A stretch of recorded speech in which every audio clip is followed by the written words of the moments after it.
Pledge allegiance to the flag of the United States of America and to the republic for which it stands, one nation, under God, indivisible, with liberty and justice for all. Angel, do you want to be the prayer lady? Prayer lady, in the Father, and the Son, and the Holy Spirit. Dear God, please help us to all have a nice meeting, help us to listen to each other, and help us to do what you would want us to do.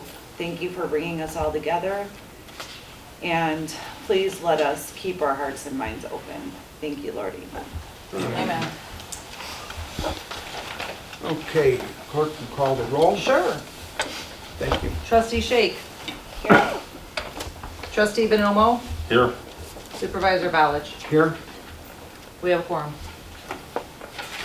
Okay. The first thing will be recognition of the Eagle Scout, right here. God bless you. Okay, so the mission of the Boy Scouts of America is to prepare young people to make ethical and moral choices over their lifetime by instilling in them the values of the Scout oath and law. A Scout is trustworthy, loyal, helpful, friendly, courteous, kind, obedient, cheerful, thrifty, brave, clean, and reverent. We have our Boy Scouts are here, and he's earned the rank of Eagle Scout. We're very proud of you. Good. Congratulations, Kyle. Can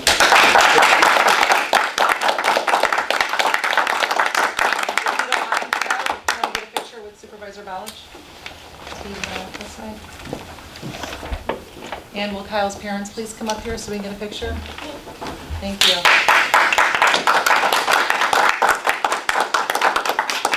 Eagle Scout makes it because Mom and Dad help too. Oh, I'm sure. They're a big help. Okay, look this way for 1 second. Thank you very much. Thank you, Kyle, for coming to our meeting. We appreciate it. Congratulations.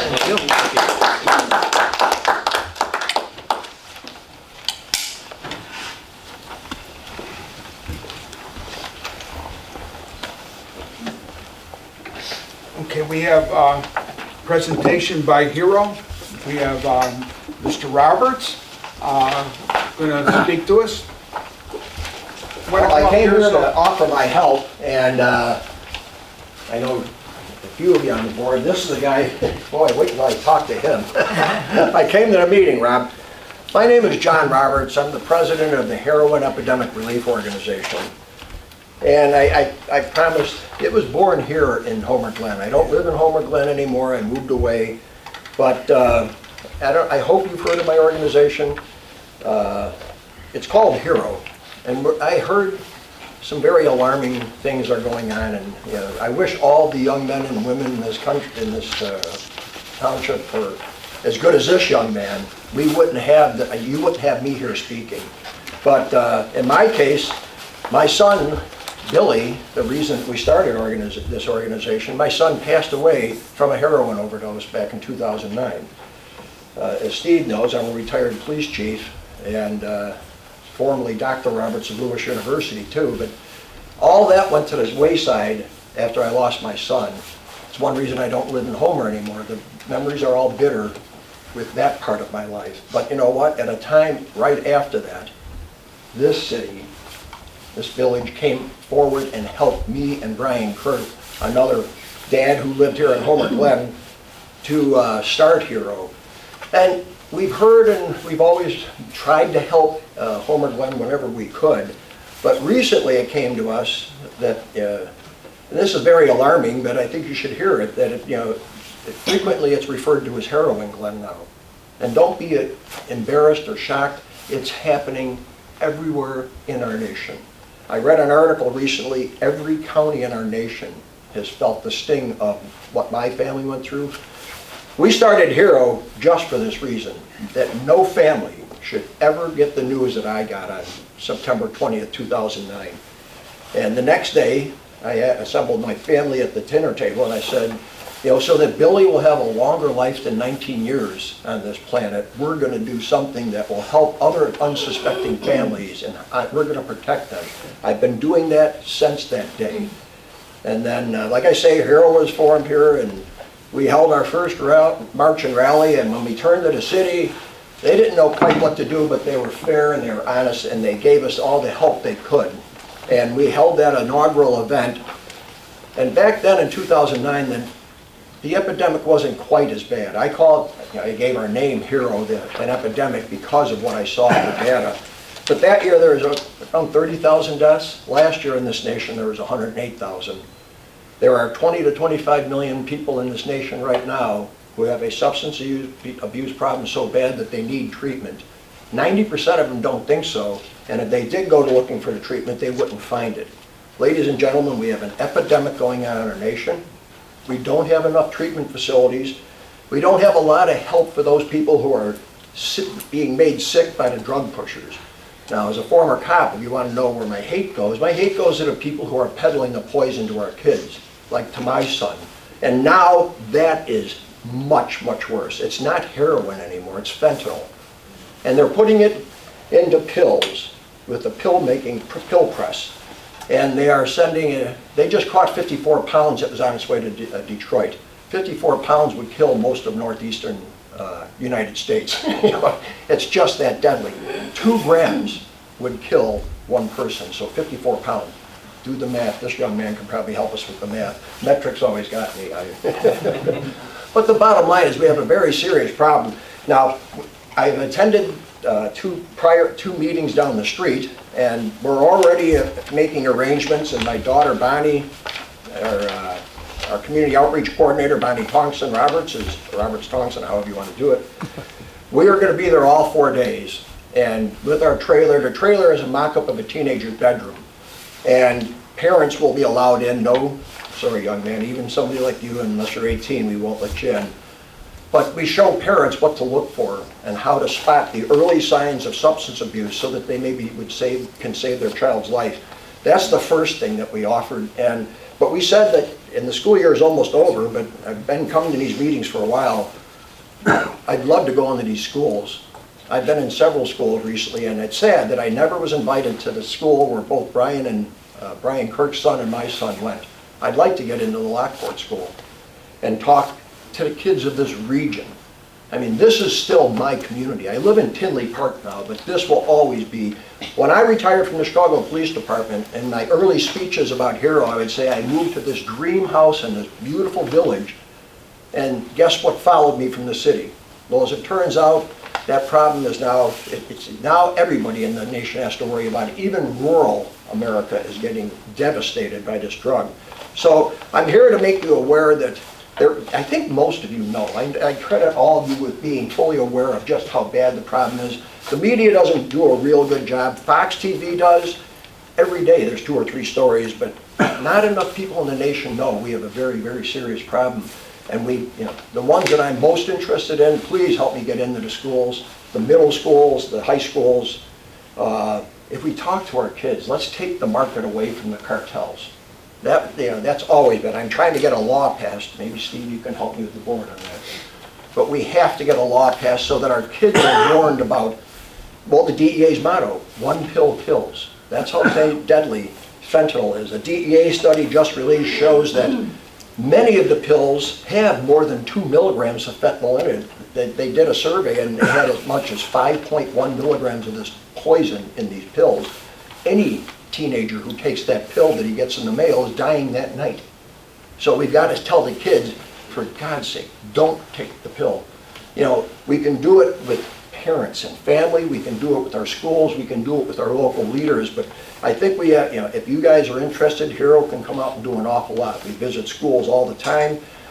You could have a community meeting and invite any family that wants to know about it or what they can do about it. We are also a Narcan distributor. We work through and with the state of Illinois, and we distribute Narcan, which is an antidote for anybody who has. Free Narcan, free. And it's free. Oh yeah, it's absolutely free. Everything we do, by the way, everything I'm offering is free. We're a charity. I mean, people make donations to us, and we turn around and spend it on our kids and on communities. So if we can do anything to help, I make a promise to all of you, we're sincere. We're here to help save our kids. I know what it's like to lose one. Let's not let any Homer parents go through it ever again. Thank you. Hey, John. Thank you. You want to give me a call because I can get you on one of the committees for public health and safety, and you want to work on a law, I can make it so at least you have an opportunity to do it. Okay, will do, Steve, thank you, Hey, sir. John, I have one question for you real quick. Yes, sir. As a drug dealer, are they ever charged with the murder that's caused by the person they sold drugs to? Thank you for asking. I'm still a cop. I've had a person say, when did you run up the right flag? I didn't.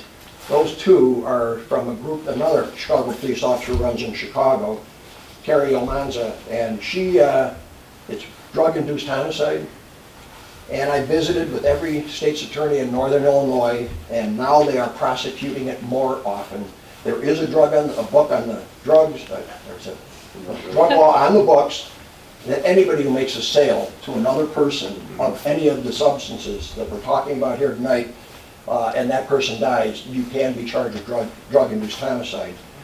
When my son died, it was in Chicago, and I knew after 33 years with that department, they make out a hospitalization case report.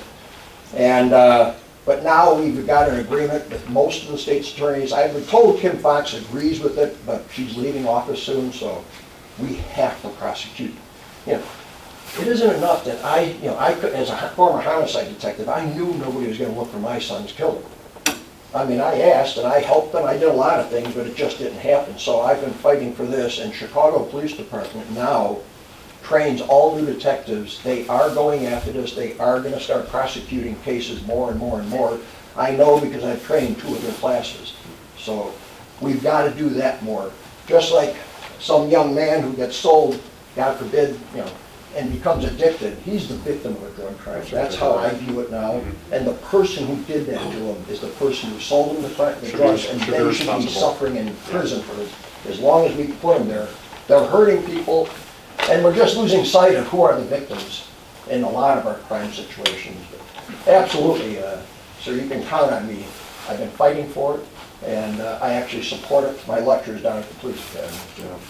Good question, though. Yeah, the DEA, I know we were at an event in November, and they said that they do want to push to punish the dealers and stuff like that. Well, it'd be a good deterrent. It's difficult, but they do absolutely try. They absolutely do. And it's a Class X charge, so if you get them for distribution and drug-induced homicide, it's 2 Class X felonies. Well, I'll endorse you for Kim Fox's spot. Thank you, John, and if you need anything from the township, just call, because we will do our best to help you. All of us. Thank you. That's what I came to hear, and the same message from us to For you your daughter, guys. We're here to help. I mean, you guys are together, so we will go out of our way to help you. Do you have a card, John? What about the junior high also, the Homer Junior High? Would you want to get I'd in there love to. also? Oh, Okay, absolutely. so That's, I actually let's make started. a couple phone calls then to the junior high and the high school. Oh, wonderful. Well, I just, I'll be doing Park next week, but I did Maris, Brother Rice. I mean, I've been hitting some of the bigger schools. I was just, and 4400 Northwestern. I was up at Queen of Angels last week. John, Oh, here. I'll go anywhere to help kids. And our kids are dying, and that's sick. Gotta stop. But thank you for your time and your support. Thank you, John. And when you guys see Robert, Yeah, right. he's a good man. I don't know, Bonnie, did you have anything to say, or? Echoing what my dad said, I'm the community outreach coordinator, so I do the scheduling for our Hidden in Plain Sight trailer. We'll be at Homerfest, we're really excited for that. But on a personal level, if there's anything we can do for any one of you guys, family members, friends, anyone around here, we'd be happy to do that. From Narcan training, family support, grief support, my dad, speaking in area schools. But this is home, this will always be home, and on a phone call away. Thank you, Bonnie. Thank you. Okay, next we're going to have public comments, but before the public comments, I see there's a lot of people. If anyone's here about the Muslim cemetery that's going in, we have no jurisdiction over it at all in Homer Township.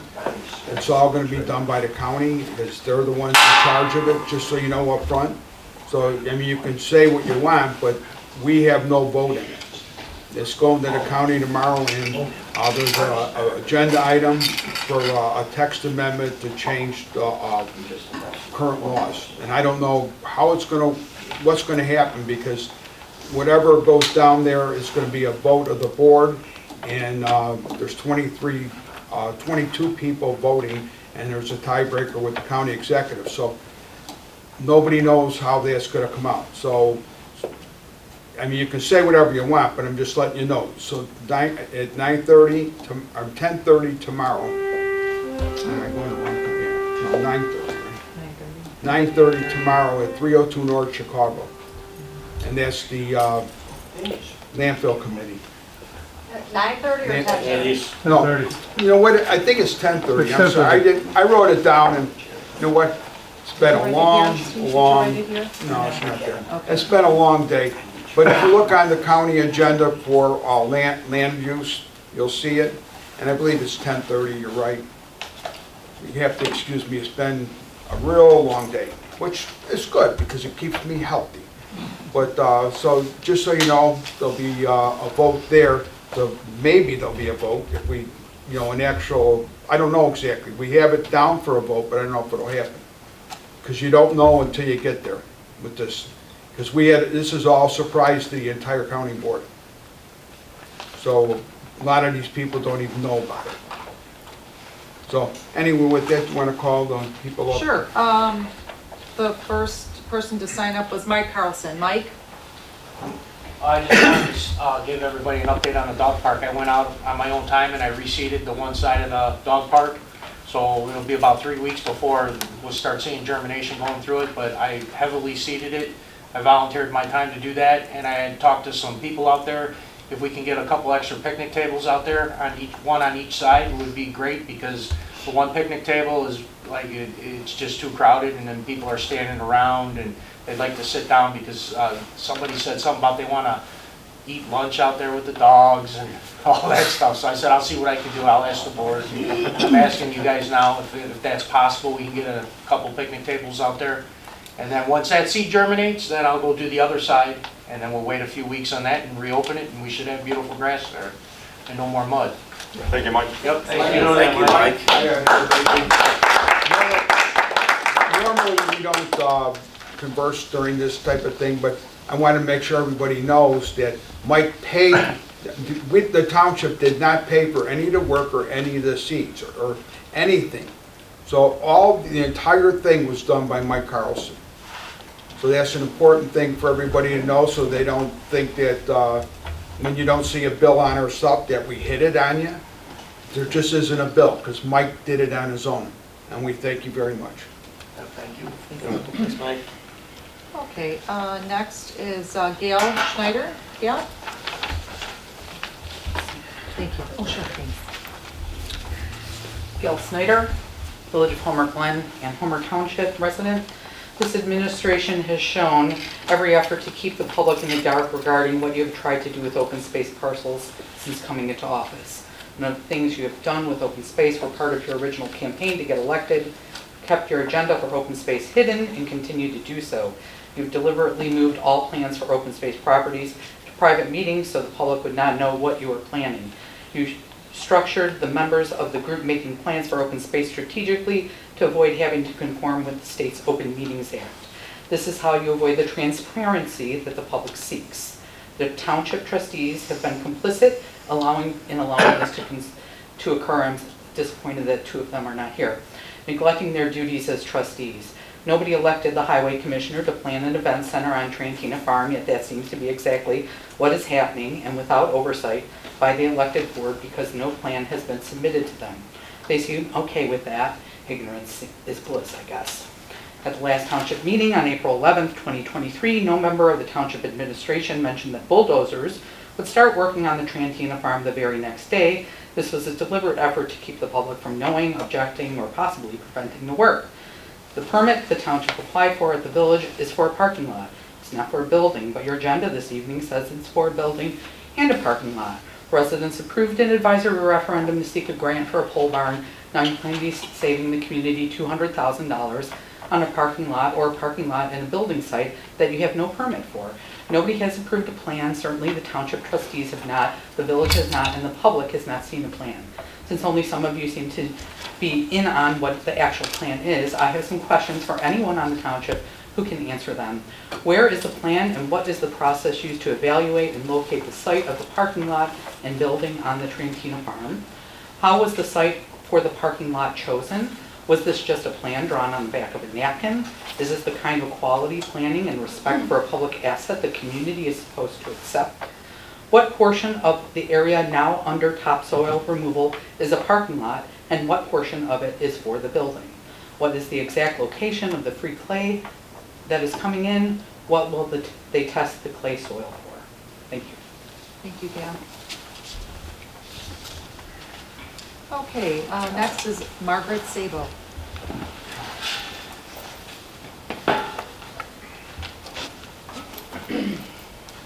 Hello, Homer Township Supervisors and Trustee. My name is Margaret Sabo, and I'm a resident of Homer Glen. I'm also a resident of Homer Township. I was part of the open space program even before it had become a reality. So this goes back to approximately 2019, and I've been on the open space committee since that time, except since this newly elected board has been on. So I would like to read something here that this plan that is being exposed, or we don't know much about it, but yes, we heard things about it, is not the plan that the Homer Township Committee was told to do by referendum. So this is so drastically different that I had to come here and read this. There's definitely a big problem at the Trantina Farm open space property, and the questionable way Homer Township handled its development procedure for its concept plan for this open space property. I don't know what the concept plan is. This was done without transparency and without public disclosure at Homer Township meetings. The public was not given a chance to respond ahead of time of this digging. The concept plan has not been approved by Homer Township at a Homer Township meeting, yet they are going ahead with activity. However, a permit was granted to construct an access road in a large parking lot of 80,000 square feet, that's almost 2 acres. Construction began on Wednesday, April 14th. Homer Township has created a drastic concept plan and completely alters the Trantina property with definite negative consequences. Without a doubt, this is a very bad plan for the Trantina property and certainly not a good fit for 151st Street location. What I have heard about this plan is more for a commercial area with lots of traffic, which they say this plan will bring. Consideration has not been addressed about the effects and negative impacts the concept plan will have upon traffic, safety issues, a more rural type neighborhood, and the immediate neighbors around there and far away as 151st Street in general.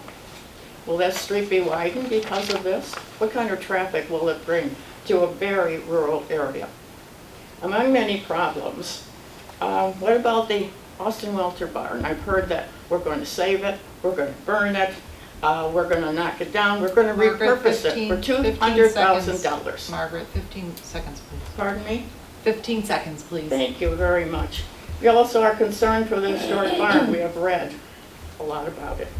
So the township plan should be stopped going any further and not approved for many reasons. I'm very concerned about what the soil contains. Is it toxic? Thank you. Thank you, Margaret. Okay. Lynn Richardson. Lynn?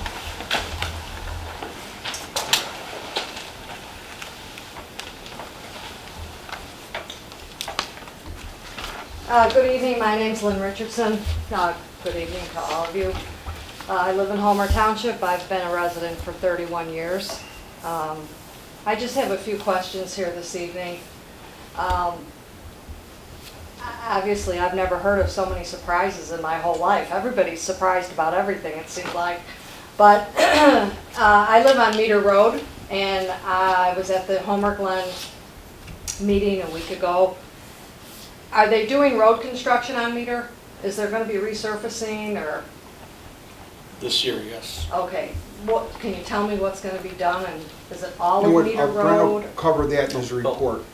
You'll cover it? Yes. Okay, great. I seen it on there, but I wasn't quite sure. Yes. I called the administrative office for Homer Township to ask about the meeting, And of course, the cemetery came up.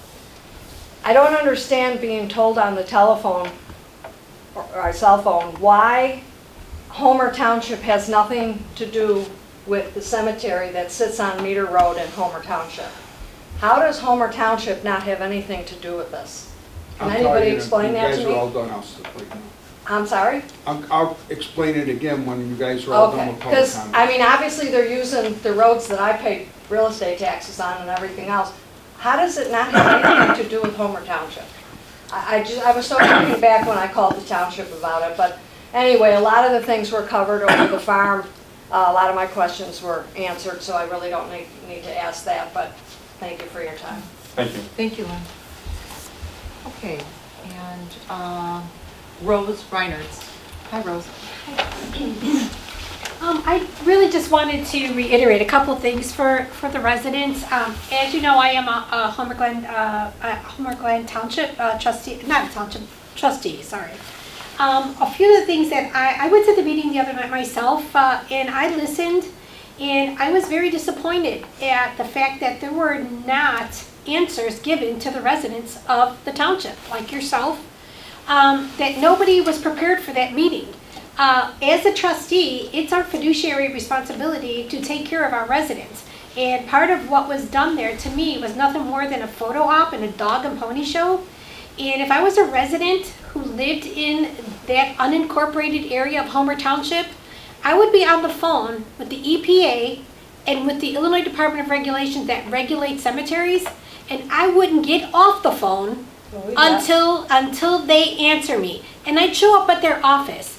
I have 20 years in state senate. I worked for a state senator. And believe me, the only way that we would ever get anything done, they would jam our phone lines. When there was something of importance that people needed the answer to, they would jam our phone lines until they got an answer. And even though I don't live in that area, my biggest concern would be the water table and the sewer system. So the only place you're going to get those answers is from the EPA. The village we have no jurisdiction over it. And you asked about the jurisdiction from the township. That is unincorporated Homer Township. That's not Homer Township proper. So therefore, not the village nor the township can even touch that project without the okay from the county. The county is the one who is actually spearheading that whole project. And that's where everybody needs to direct all of their questions to, is the county. And the county has to answer you. So as a person who takes care of the residents in this community and in this township, that I try to answer, we try to look for for the answer for everything we can. We try to address things. What needs to be addressed is you need to go to the EPA and you need to go to the Illinois Department of Regulation. And you need to bang down their doors and jam up their phone lines until they give you an answer. Now, with that said, I'm not against the cemetery. I'm not against Muslims. I'm not against anybody. I get along with everybody. But the thing of it is, don't make this about race, because it's not about race. It's about our government that doesn't answer questions for the people that pay taxes. That's all I gotta say. Thank you. Good for you. Okay, John and Bonnie already, well, they were signed up, but they already spoke, so thank you. That concludes the Okay. public comments. The question with the Muslim cemetery. The township is a unit of government, it's 36 square miles. All townships are 36 square miles. It's actually a measurement, a unit of measurement. So townships are not cities. So a city has control with zoning laws and things like that. The township doesn't have a building code. The township doesn't have any of that stuff. The city does. Everything that happens in a township is controlled by the county. So when we have a problem like what's going on now, the county's the one that makes the decision. And that's why at the meeting, when the land use, the meeting wasn't going to have anybody there except myself and Jim Richmond. And I'm like, well, wait a minute, I'm going to look like a big idiot because I don't know how to answer those questions. I'm not a lawyer, and I'm not on the I don't know all the land use codes by heart where I can sit there and spout them out. So I asked the land use to come, and they sent 2 people. And I asked the health department, because what do I know about anything with cemeteries? You want me to pretend and I can make up stuff, but I don't do that, I tell the truth. So we got those 2 people there. And then Cass Wendelin, he's the supervisor for New Lenox Township, and it butts up to Homer. So his people are affected also. And he came. And what probably should have happened is, again, I called the 2 people, you know, the 2 places that I can get because I'm on the county board. If I call the IPA, they're going to tell me to jump in a lake. And the health department did call the IPA, and they wouldn't come out because it was too short of a notice. That's what I was told. Then there's a cemetery control board, the Department of Regulation. So they didn't come. So a bunch of the questions that were asked, nobody knew the answers because that isn't their field of expertise. So people left angry. And I get it. But there's, you know, if you're going to have the meeting, that's fine. But it wasn't really, we didn't have enough of the right people. Because the land use department, all they said is the truth. It's a permitted right. So you don't have to have public hearings when it's a permitted right. So that means they just go and do it. The road commissioner will talk about how he gives a permit, but the same thing. The county has to say that they can give a permit first. You just don't, you know, there's a lot involved with this stuff, but it's all from the county. So what we're going to be talking about tomorrow is changing the codes. Now, is it going to pass? I don't know. There's 22 people on the board, like I said earlier.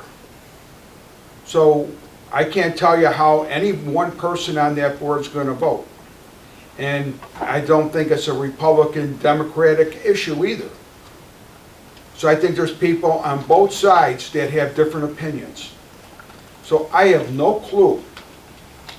But I do think what will end up happening, just from what I've been talking to at recent days, you know, since that last meeting, I have a feeling that that 5 acres is not going to be able to be stopped at all. Because those people that bought it, bought a piece of property, they own it, and according to all the rules, they're able to do what they want on it. Now, if we change the rules, are we going to be able to stop the other 35 acres? I don't know. And I don't know what the state's attorney's going to say, but when I was talking with land use, the land use department told me that it's going to be pretty hard to tell somebody that bought a piece of property that has the right to do whatever they want to their own property that they bought, and the thing that they want to do is a permitted right, and they checked it before they bought it. It's a permitted right. So how are we going to have the state's attorney fight a legal battle to shut that 5 acres down? So in my opinion, that's just my opinion, because I'm not on the land use committee. I go to every meeting because I'm in leadership, so I show up at every single meeting. But I know that there's going to be a lot of back and forth on both sides of the aisle, and I have no clue what's going to happen. And whatever comes out of it, you know, all I can say is that it is going to be talked about rather heavily tomorrow at the county.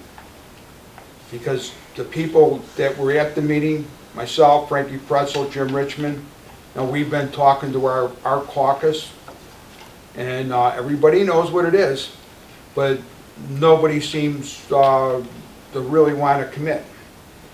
And to me, the biggest issue with that thing is what Rosie said. Rosie hit a home run. It's the water. So if you guys go to the meeting tomorrow, your questions, it shouldn't be about a cemetery. It should be about water. Does burying a body, like one person in a 5-foot hole, could that contaminate the water? Does burying 3 people in a 7-foot hole, spread out, does that hurt the water? Are most of those wells shallow wells, or are they 80, 90 feet deep? We don't know. Those are questions that we have to have answered. They talked about soil samples. Well, they didn't ask for soil samples because that property has the right to do it without soil samples. If we can get the special amendment passed, then places would need soil samples. But for right now, there's so many questions that are unanswered, and I don't want to give people the impression like you go there tomorrow and you can raise hell and they're going to listen to you, and people are real worried about cemeteries. That's something you don't mess with. So if you're, like I'm a Catholic, you know, I grew up, you get buried in the ground. Well, Jewish people get buried the same way as the Muslim people do. So then I asked the question, where are these, because Jewish people and Muslim people do die, right? So where have they been buried at? So that's the question I asked today. So I talked with a cemetery guy. And the guy says, well, they bury them in the traditional cemeteries. And I said, well, they use coffins? No, they buy like a section and that's where they bury their stuff. So if that's true, I don't take somebody's word, because you can say something and it's not necessarily true. But they do have to put them somewhere. And so if they are going in a traditional cemetery, are they damaging the waters around that cemetery? I don't know, but they've been doing it for years. And then another person told me, what about during the Civil War? How many people were just thrown in big giant holes? Did that hurt the water? I don't know.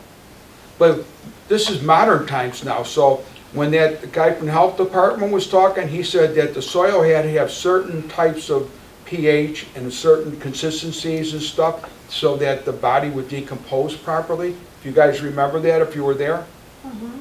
Well, if we can do this change to require a special use permit, we'll be able to demand that we'll have those soil samples. And we'll be able to demand that we'll account for parking, because some people might be concerned about parking. And we'll be able to demand that you can only go in certain hours of the day or night. And you can't do certain things, or you have to do certain other things. But that's what the idea is behind a special use permit. But even with a special use permit, once they comply to a special use permit, then they can do it. It's a state law that cemeteries are a permitted right. You know, and so when they're permitted, there's not much we could do. We could make special rules, but if they follow the rules, how do you stop them? And then the other, you know, I'm not taking a side, I'm just telling you like I think. What makes the way we do things right, they think the way they're doing it right. And in the end, when we're dead, as long as you're not hurting the water, it probably doesn't make a bit of difference. But the water's the key to this stuff. So if you're researching stuff, find out about the water. Because that's the most important thing, because nobody on that county board is going to want to vote for something that's going to give contaminated water to anybody in Will County. That's the only thing I think that would get everybody to say no to something. If people want to say no because it's a Muslim cemetery or a Jewish cemetery, a Catholic cemetery, they don't care. They're blind to all that stuff. They care about the water, but that's it. So I don't know if I help you people enough, but that's going to be the issue tomorrow. So with that, we'll move on to my report here. Oh, I'm sorry. Yeah, Vicki, you got your report? I'd like a motion to approve the April 11, 2023 monthly Township Board meeting minutes. I'll start the motion. Second. Well, you can second them, and I'll just, All in favor? aye. Any nays? Okay, motion passes. So in regard to the parade, it will be held Saturday, June 24th, 2023. Lineup is at 9:30, kickoff is at 10:30. And the rain date is the next day, which is Sunday, June 25th. It's the exact same time. We are at about a little bit over 20 groups.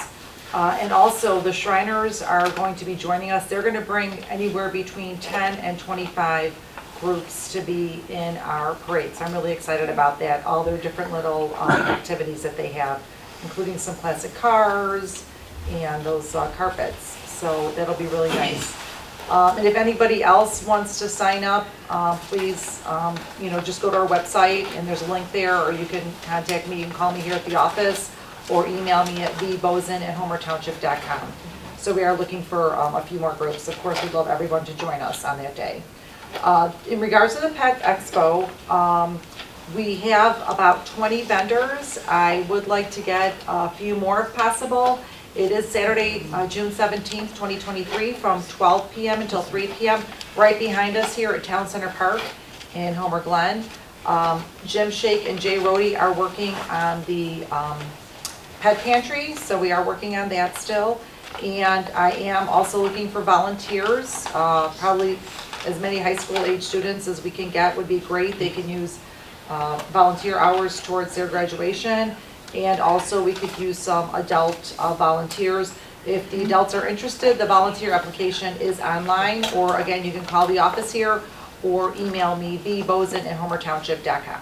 And that concludes my report. Thank you. Thank you, Vicki. Okay, the first thing I have is presentation to Homer Township tentative budgets, general assistance, Founders Crossing General, Founders Crossing Bond, open space park developer contributions, and town funds for the fiscal year April 1st, 2023 through March 31st, 2024. The clerk will publish the notice of public hearing scheduled for June 12th, 2023.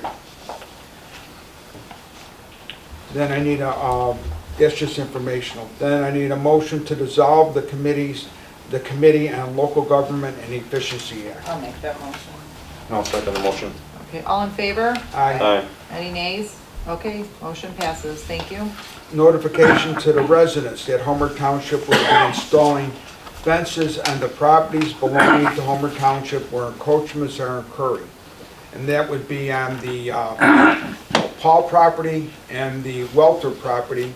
The township owns the land, the farmer pays to lease all the land, and people are using the land instead of the farmer. And when they go on that land, the township is responsible if something happens to them. And if something happened, they'll sue us.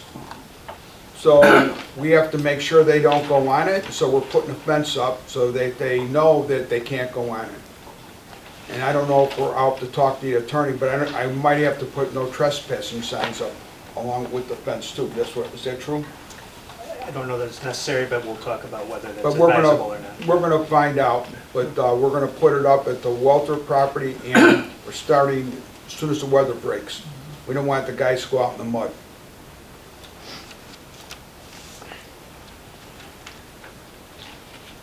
Motion to accept the bid and approve the contract for Lar Park Heights Sanitary District, the CBGD, 144th Place Sanitary Sewer Replacement Project to Benchmark Construction Company in the amount of $1,248,000. Can I get a motion for that? I'll start the motion. Okay, I'll take a roll call. Trustee Shake? Yes. Trustee Bonomo? Yes. Supervisor Ballich? Yes. Motion passes. Okay. And the only other thing I want to say is that we have no plans on the Trantina farm. So Euphoria, there's nothing that we concretely have that we can give you. So that's one thing.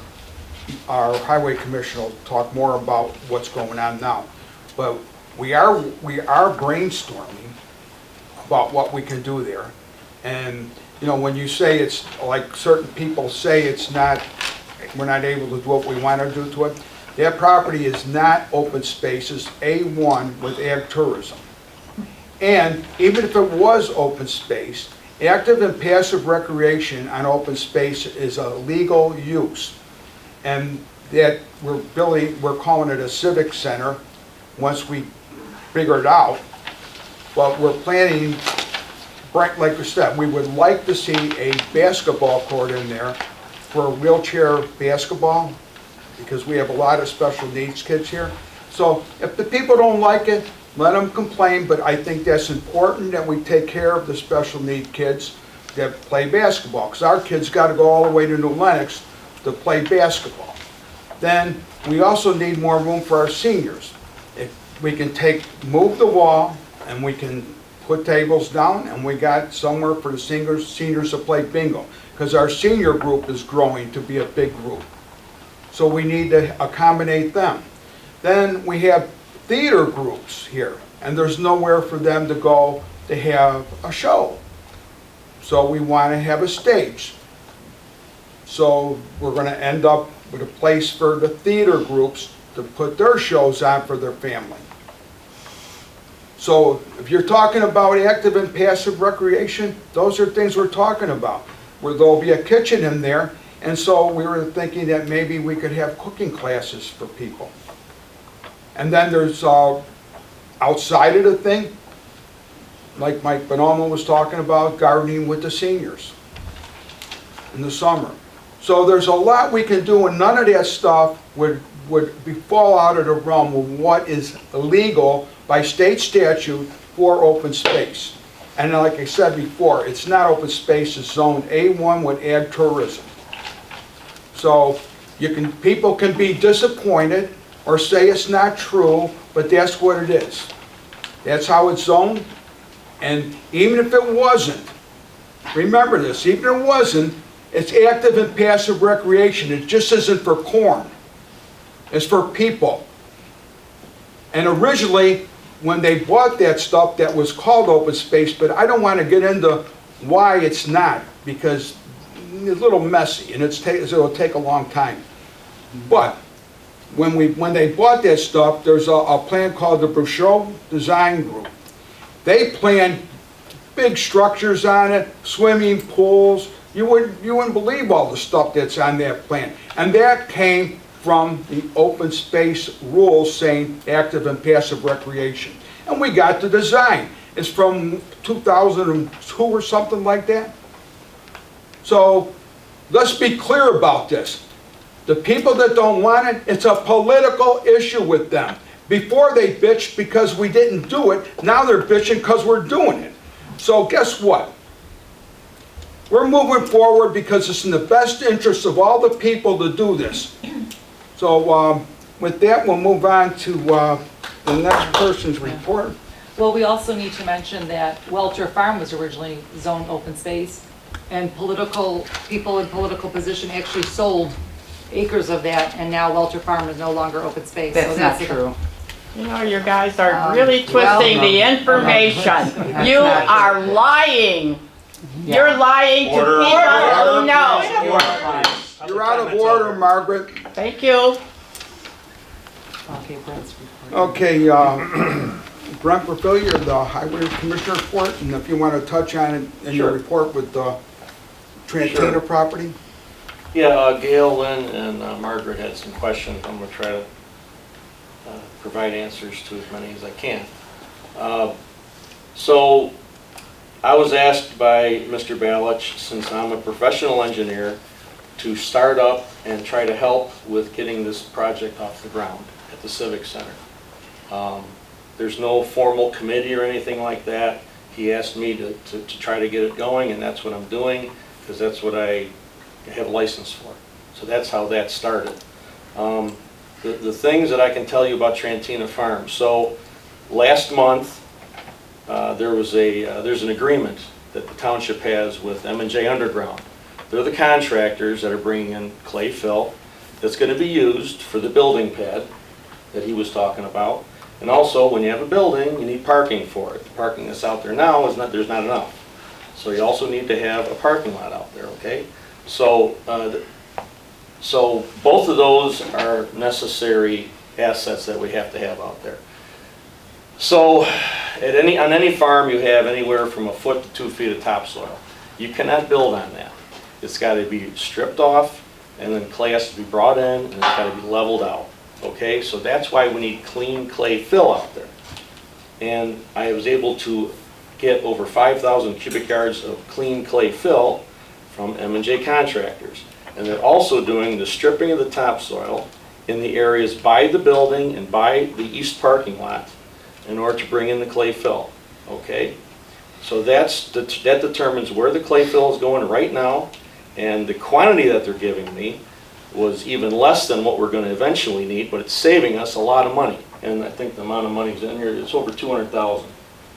For 5,000 yards of clay, you got to include the clay, you got to include the delivery of the clay, you got to include the placement of the clay, you got to include the stripping of the topsoil and stockpiling of it on the site. The existing structures that are out there, we want to save them. We don't want to knock them down. That's not something that I would support, and I think that's something that probably the township is going to support. The structures are old, they're going to have to be inspected to make sure they're stable. You don't want people walking around in that area, or maybe even walking through a couple of the structures and having it collapse on them. That's liability on the township. We don't want that. So that's another thing that's got to be done. Let's see. What else? There's a concept plan that we received last year that's still in development, and we're trying to finalize that so this summer we can have public meetings on it, so we can get input from the residents. I like this part of it, I don't like this part of it, have you considered this? How about if we move things around? So public input is going to be solicited. That is coming. Since we don't have a date yet, we can't announce anything yet. As far as the clay fill project, at the last meeting, I still didn't have in my hand a signed agreement with the contractor. So I'm not going to announce something at the meeting unless I have something in writing. I did not have it in writing until the next day, and then they started immediately.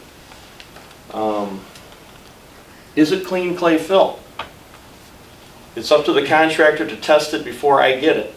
And as a checks and balances, I'm going to get borings done before we start the activities for the Civic Center. And if there's any hot soil, they're going to have to come out and dig it out and take it out. What else?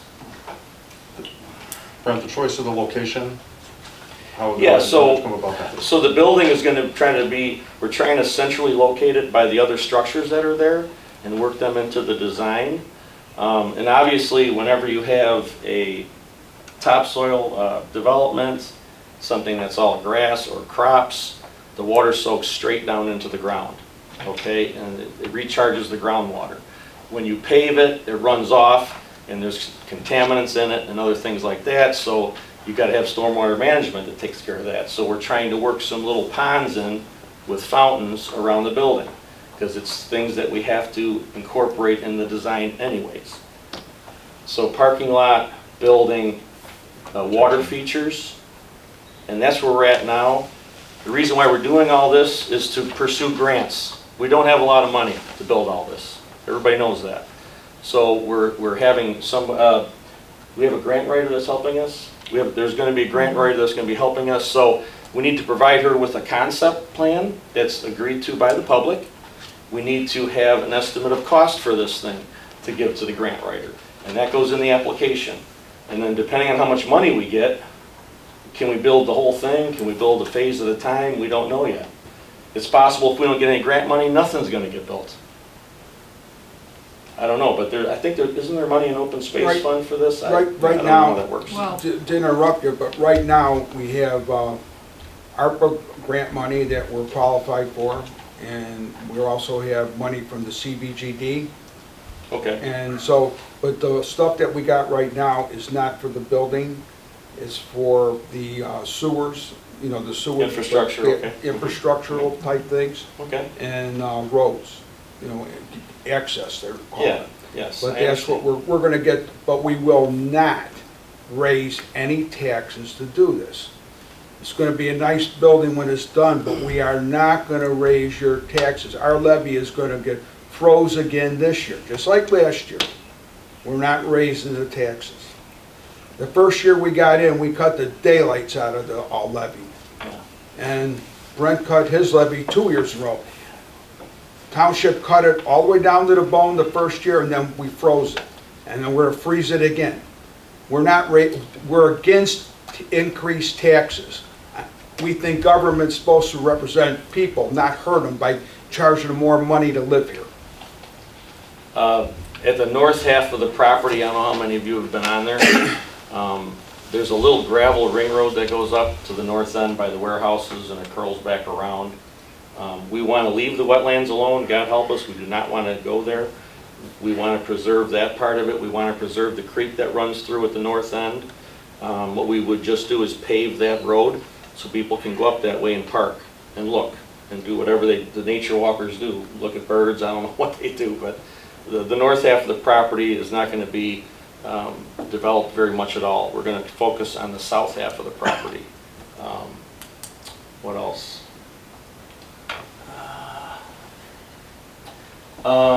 There was a site permit granted by Homer Glen for the clay fill operations.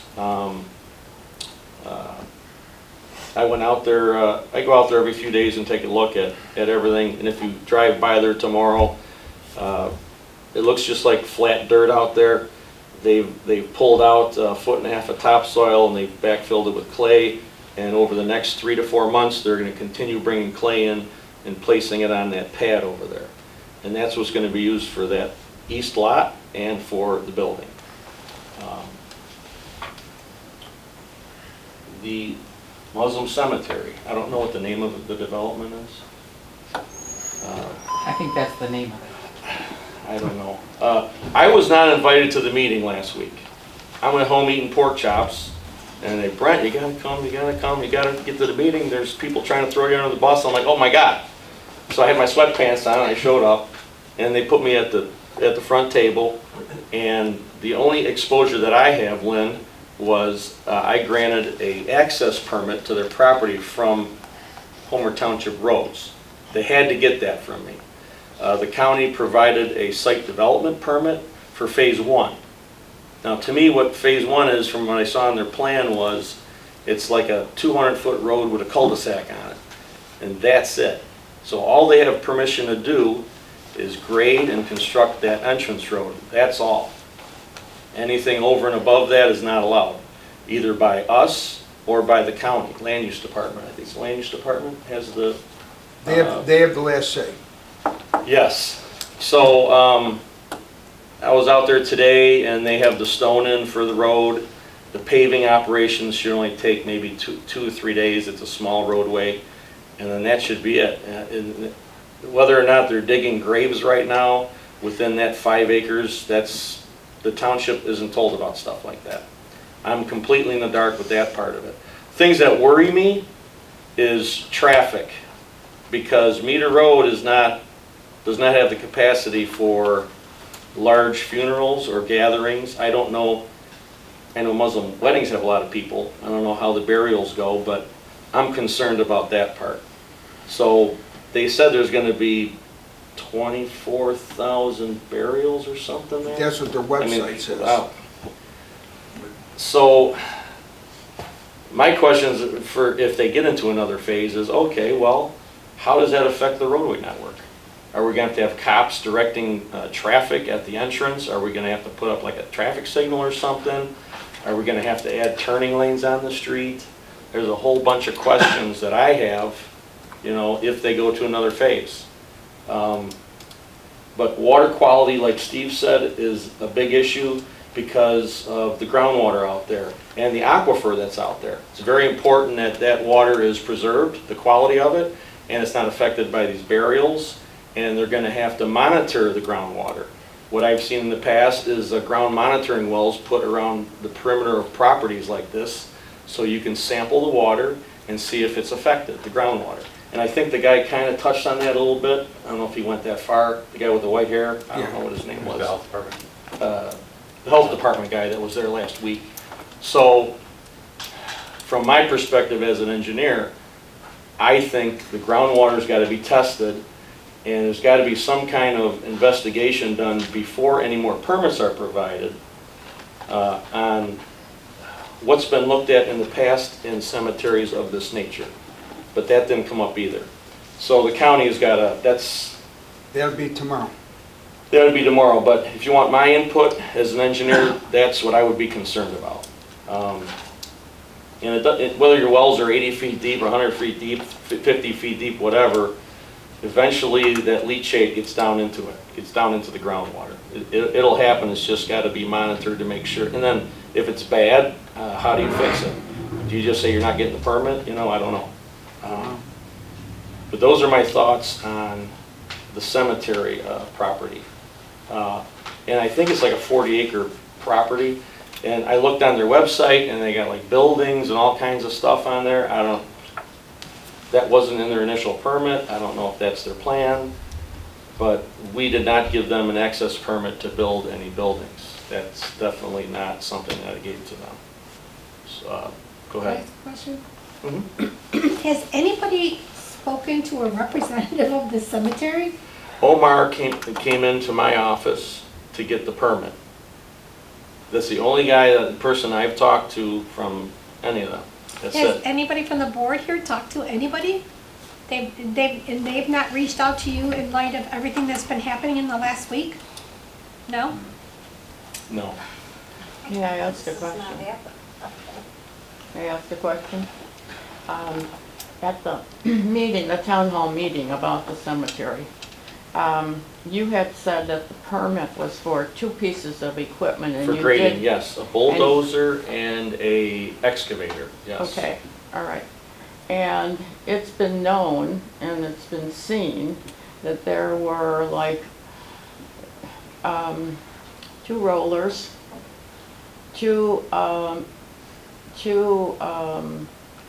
They have, to construct the roadway, they have a sheep head roller. It's like a big roller with like little bumps on it.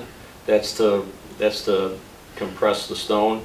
And then a static and dynamic roller with a smooth drum will be used for the asphalt. and one. They have that right to build the road. Okay, and 1 excavator. So I would like you to make it clear. You said at the meeting there were only 2 pieces of equipment allowed, and then people are seeing more. So Yeah, how for- does that work? Yeah, for grading, they were only allowed to bring in on trailers 2 pieces.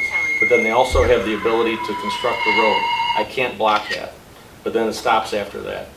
Okay, well, it's clear now, except Yeah, I so think when- people thought that there was only I 2 apologize. pieces. I or- came in cold. Oh, I'm not I didn't- criticizing, I'm just saying the fact. So, And people didn't and I- know that there would yeah. be more I equipment. appreciate the fact that there's other people watching. I do have my staff go out there every single day to watch. So, with the asphalt, it's like 2 days, there's gonna be semis coming in. There's usually about 10 tons in each semi. There's only probably about 100, 110 tons of asphalt gonna be placed. So I anticipate 2 days they should be done with the paving. Now they're putting in the stone below. That should only take a couple more days as well. So, but I don't know outside the road what else they're doing. But they're not allowed to bring anything else in. So, I mean, 5 acres is a big piece of land, but I didn't see anything past that. I don't know how they're gonna, well anyways. No, But we can end the cemetery conversation and move on, and if anyone Yeah. has questions, call the Will County Land Use Department and ask them, because they're the ones in charge. Go ahead, Brent. let's see. The budget is in the packet. Let me look it up here in the back. This is 9/8.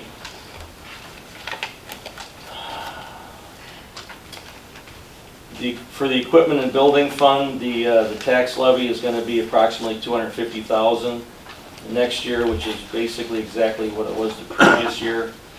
Expenditures are $300,000. We have $49,000 as a beginning balance, so it's a balanced budget. For the road and bridge fund, The property tax levy went down from 900,000 to 600,000. We cut it by 30%. We have a beginning balance anticipated of 1.287 million. We have expenditures of 1.71 million, and a balanced budget on that as well. And I'm presenting that to the board. The levy will not be sent into the county until December, I think the last week of December. But we gotta present the budget in June, so that's when it'll be. Passing in June. We're passing this in June. Passing. Let's see here. The Smith Road Bridge, Phase 1 engineering is supposed to be starting this spring. From what I've been told, the project is going to be completed in 2026, 2027, depending on how long IDOT takes to review the Phase 1, 2, and 3 engineering services. That is going to be done through a three-way agreement between the City of Lockport, Township Road District, and Homer Township Road District, so it's split three ways, so we're not the only ones paying for it. IDOT is picking up 80% of the bill. We're only picking up, the three of us, 20% of the bill. It's going to be invoiced on a monthly basis, so we don't get hit all at once from it, which is a good thing as well. Our paving program, Lynn had asked about Meter Road.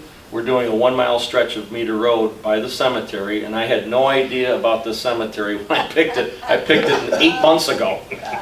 You know, and so Meter Road is the primary route we're doing this year. It needs it bad. We're going to strip out the top 5 or 6 inches of asphalt and stone out there and replace it. And that program is starting next month. Okay, so is Meter Road 1 mile? I don't know. We're doing a mile of it. So does it go from Bruce? Yes, exactly. Okay, That's the Bruce? top end, all the way down 1 mile. And then that's the end of the township. I can't go Right, past that. okay. So May I ask there- a question? yeah. There is a information going around, I cannot verify it, only you can, that says that the road is going to be widened. Nope, nope, nope, nope. I'd like to talk to who said that. Well, We don't have the more money to than- widen our roads. Well, it's more than. Maybe by a foot. I mean, we want a standard 24 feet. My predecessors just kind of kept tar and chipping the same width, 22 feet I think it is on most of the roads, but we're going 24 feet and we're putting on 2-foot stone shoulders. I mean, And that's... Brent, anybody that has questions for Brent, you want to talk to him after the meeting so we can Okay, get rolling well, on? so there's 1.5 miles of roads that we're doing for the roadway program, and Meter Road is the centerpiece of it. It's a mile, most of it is Meter Road. We had bid out 2.3 miles, but bids came in a little high, so we had to cut back to meet our budgetary number. There is a lighting program this year that's going to go ahead. We had a pre-construction meeting on that and the roadway program last week on the 2nd to set schedules and talk to the contractors and make sure that we're on the same page with submittals and work schedules, times of day, traffic control, things like that. The solar lighting program will be next year if it turns out to be feasible. We're putting in one test light by the road district building to see how it turns out. If it doesn't work out, it doesn't work out. We're going to have to look at other ways to provide lighting in dark areas of the township roadway system. The striping program, all of the township roads are going to be striped this year. That's going to start after the roadway program. That's the entire 20 miles. Trantina Farm, I think I talked about with everything. That's my report, and I can hang out for a few minutes afterwards if y'all would like to talk to me. Thanks. Okay, next we have the assessor report, Carmen Morella. And Thanks, Steve. Congratulations, Thank you, young man. congratulations. As the federal tax season, Time for you. Sign up, Carmen. no need for introduction. So as the federal tax season ends, we get a lot of calls from seniors for senior freeze and senior exemption because they need their tax forms and stuff for that. Just a reminder, it's July 1st. I know they like to get their information, which is fine. We still take information now. If they have any questions or concerns, our website has all the forms out there, and there are checklists for the seniors. If they have trouble filling out the forms, by all means, if they would like to come to the assessor's office, by all means, we'll help them out in any way we can. There was also a little confusion with the veterans. A lot of times the veterans have their exemptions, and some veterans can't make it to the county office or to the assessor's office. So advised by the supervisor assessment, any veterans that are immobile, usually the exemption rolls forward, so there's never usually an issue. I just want to let them people know that if by chance you have a family member that is immobile and has a hard time getting their exemption in, by all means, reach out to us. We can facilitate getting information from you. Whether our staff members or our field guys need to go out to get that information, we have the staff to do that, and we will be more than happy to do that. Our office is here to help. You guys have any questions, you guys have any concerns, our website has an inquiry. By all means, reach out into the inquiry. All we ask is for your PIN number. Our staff is designated to what inquiries go to which staff member, and they do reach out within 24 hours. So if anybody has any questions regarding assessments, by all means, reach out. We changed a lot of things in our office in the last couple of years. We're more digital, so it's a lot easier for us to give you information. We don't have to go in the back files and print out any PRC cards. We can email them right to you. You guys have them in front of you, and by all means, reach out. We can get it for you. Okay, that's all I have to report, Steve. And Carmen, you want to say one more thing about everyone's taxes went up substantially, you know, about the assessed value? Everybody's assessed value went up. That was no surprise. I mean, if we all looked at the market, people's homes were selling for more than actually they were a couple of years ago. So they're at no surprise, assessed values did go up. We do look at that on a yearly basis. We are in a quadrennial, so we are trying to assess the entire township. We see that a lot. As the market is increased, we see the assessed value is going to increase because it's all based off cost. We use a lot of cost sheets to figure out what your assessed values are. We're a third of what the market price is, so if you're looking at your house and Zillow is a great place to start, and you see your home for $100,000, we're only assessing at $33,000 plus the land, so the land's in there too. So just an FYI for everybody. Thank you, Carmen. No problem. Thanks, Carmen. Okay, now we move on to accounting. Motion to approve all payment of bills for April 2023. Founders Crossing Bond, Founders Crossing General, General Assistance Open Space, Park Developer Contribution, Park Town Road and Bridge, and Equipment and Building. I'll make that motion. I'll second the motion. Okay, I'll take a roll call. Trustee Bonomo? Yes. Trustee Shake? Yes. Supervisor Ballich? Yes. Motion passes. Then we have old business. We have the micro pantry. We're going to be, as soon as the weather breaks, we're going to start working on that. We're going to be doing that with the Homer Republicans because we don't have enough places and people, so we joined up with an organization that's willing to help us. So the Homer Republicans is going to team up with us to do that, and we have some people that are going to build them. So again, we're going to have micro pantries for humans and for animals, and we're going to have Narcan, just so you know. I talked with the health department, and they're going to get us Narcan for inside of the human micro pantries. Excellent. Okay? But Also no charge. and there's no charge, it'll just be free, and they'll be outside, so people can drive up, and no one's gonna, you can wait till there's nobody around if you're embarrassed, but why be embarrassed? If you need the food, take it. You know, so we're gonna, that's the idea, put it outside so people can go in it and just get it, and everyone uses it. And same with your dogs and cats, 'cause those poor animals gotta eat too. And if people can't afford food for themselves, how the hell are they gonna buy food for their animals? So, that's why we're doing both. Okay, the next one is, there's no executive session. You mind if I say something? Oh, about You know what, you missed Did you the, skip the committee and trustee report? yeah, that's why I said I missed them. We got, Did it intentionally. yeah, hey, I did it on purpose, Mike, so. Oh, no, no problem, no problem. Wait, before you do that, can I ask Steve a question about what he, can I just ask a question real quick? So you said that you're gonna get, in the micro pantry, you're gonna have the Narcan available? Where did, like, I know that sometimes you can get, like, in some micro pantries, you can get, like, cough medicines and, like, medicines for your kids and stuff. Where does the medicine go, so, like, things like that, so that, because I know this is gonna be a question, so that it's not accessible to. Yeah, well, what happened, Dr. Burke from the county, she's in charge of Narcan. And Dr. Burke approached me and said that she heard we're gonna do this. And she said that she's already stocking certain places that have these, that accept them. Okay. And that it's real important because it's gotta be accessible to people, so if we get 50 cans of Narcan in a month taken away from there, she said that's great. Because that'll save 50 kids maybe. So it may not be adults taking the Narcan, it may be kids. Kids, okay. But It's when I not say like- kids, right. youth, Exactly. yeah. It's not something, and it's not something, this is Can't something you harm. could, that's what I want. Right, so it's, we're not, I knew you were the person that should be asking that, Steve. yeah, so we're looking I at do youth, trainings, I we're looking at find youth, safe you and know, like, effective. more like teenager boys and That's great, girls. no, yeah, I just But questioned. they don't care how much, ask me after the meeting, okay? This applies to this. Huh? It applies to this. Go ahead, Grant, I can't. All right. New Lenox has classes on Narcan on Zoom that are taught by Dr. Burke, and they're free of charge.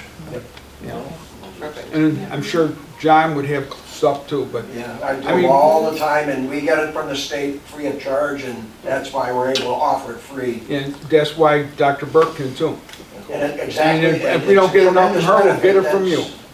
For us, it's $75, for a citizen in Howard Glen, that's $125 kit of Narcan. So, but you know what, it's needed out there. But that's why we're doing it, and that's why that was set up before you came. Yeah. So we could put No, a I smile was on very your impressed, face. I love it. It's a good idea with the younger people, like you had said, like teenagers, you know, wanting to have that anonymity and going there and just grabbing the kid and going. It's a good idea. And if you want, we can bring them over for your fire extinguisher cabinets and your AED cabinets. Bring 'em. Because people already know. So I'll stop Go by ahead. with a couple cases. Go ahead and bring it. Okay, let's see, Trustee Rivera called, he couldn't make it, and Conley couldn't make it. So now we got Homer Township Committee and trustee reports. Homer Town, we don't gotta read that. No, just the same. Senior Task Force, Mike Bonomo. All right, yeah, I have a couple things I want to say, and then I don't think Joe wants to go along with what I'm talking about. First, I want to thank John Roberts for coming in and bringing up a hot topic in this area, and the whole United States for that matter. And it's not going to stop until we stop it, I think, you know, so. Testament to you, appreciate that. In regards to seniors, we got a lot of things coming up and going on right now. I want to give a shout out to Dane O'Brien. We're going back to Cross of Glory tomorrow for bingo. And as Steve said, it's growing. We're at an average of about 115, 120 seniors coming to our bingos, which is great. They love what we're doing and they want us to continue. And then we are going to be adding activities as we go on. In regards to activities coming up, we're doing bunco, things like that. But one thing about Homerfest, and I wanted to say this too, about the reputation, and this goes to Dan with the village, is we provide food to the seniors every time we have a bingo, and we want to try something different. So I went, being on the Homerfest committee, went through the list of all the food vendors that are going to be part of it, and I reached out to Smoky Z's thinking there's a little something different.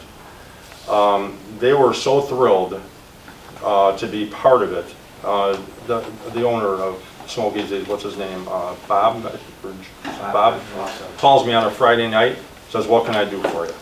And I said, well, I need to feed 120 seniors on Tuesday. And now they get pulled pork and whatever else you get. Whatever I can do, what's your budget? I said, anywhere from $400 to $500. He says, I'll give you enough food to feed $125 and I'll keep it at your budget. No questions asked. And I lead that to the reputation. And again, with how Homer Glen is viewed, Homer Township, what have you, he was thrilled and excited for it. So kudos to him. And we're just looking forward to tomorrow and things going forward. And in relation to Homerfest, as everyone may or may not know, we're having a senior day on Sunday, June 25th from 1 to 5. And we're inviting not as many seniors. We do have a limitation in terms of space, but we are going to invite the seniors to come to the bingo because they've been with us since day one. And, we'll go public, so whoever else wants to join us, they're more than welcome, and we're gonna try to provide food, have bingo, and a couple other fun activities for them. And again, it's something different, unique, and we want to expand the attendance at the Homerfest to include seniors, and we want them to have a good time. So that's the end of my report. Okay. Angel? And Angel, you got anything? Mike, did you want to mention anything about the veterans? Oh, well, I guess because that's, I guess you could say it's a township thing. So one of the things that I thought about, in handling the seniors, and there's probably about 6 or 8 of them in our group that are veterans. So I thought, why not incorporate a veterans event along with the senior day? So what we decided, we're going to take about a 45-minute block during the senior day from 2 to 2:45, and we're going to acknowledge the veterans in our area.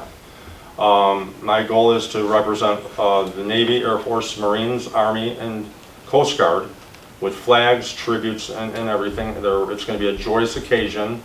It's not going to be a somber moment. We're going to be acknowledging the veterans for what they've done for us and make it a joyous occasion. The plans are, we're still in the planning stage for it, but from 2 to 2:45, we're going to have a day that will not be forgotten. My plan is to blow it out of the water, and we're going to make these veterans loud and proud, and we're going to show them respect, and that's my goal for that day. So I'll end it right there.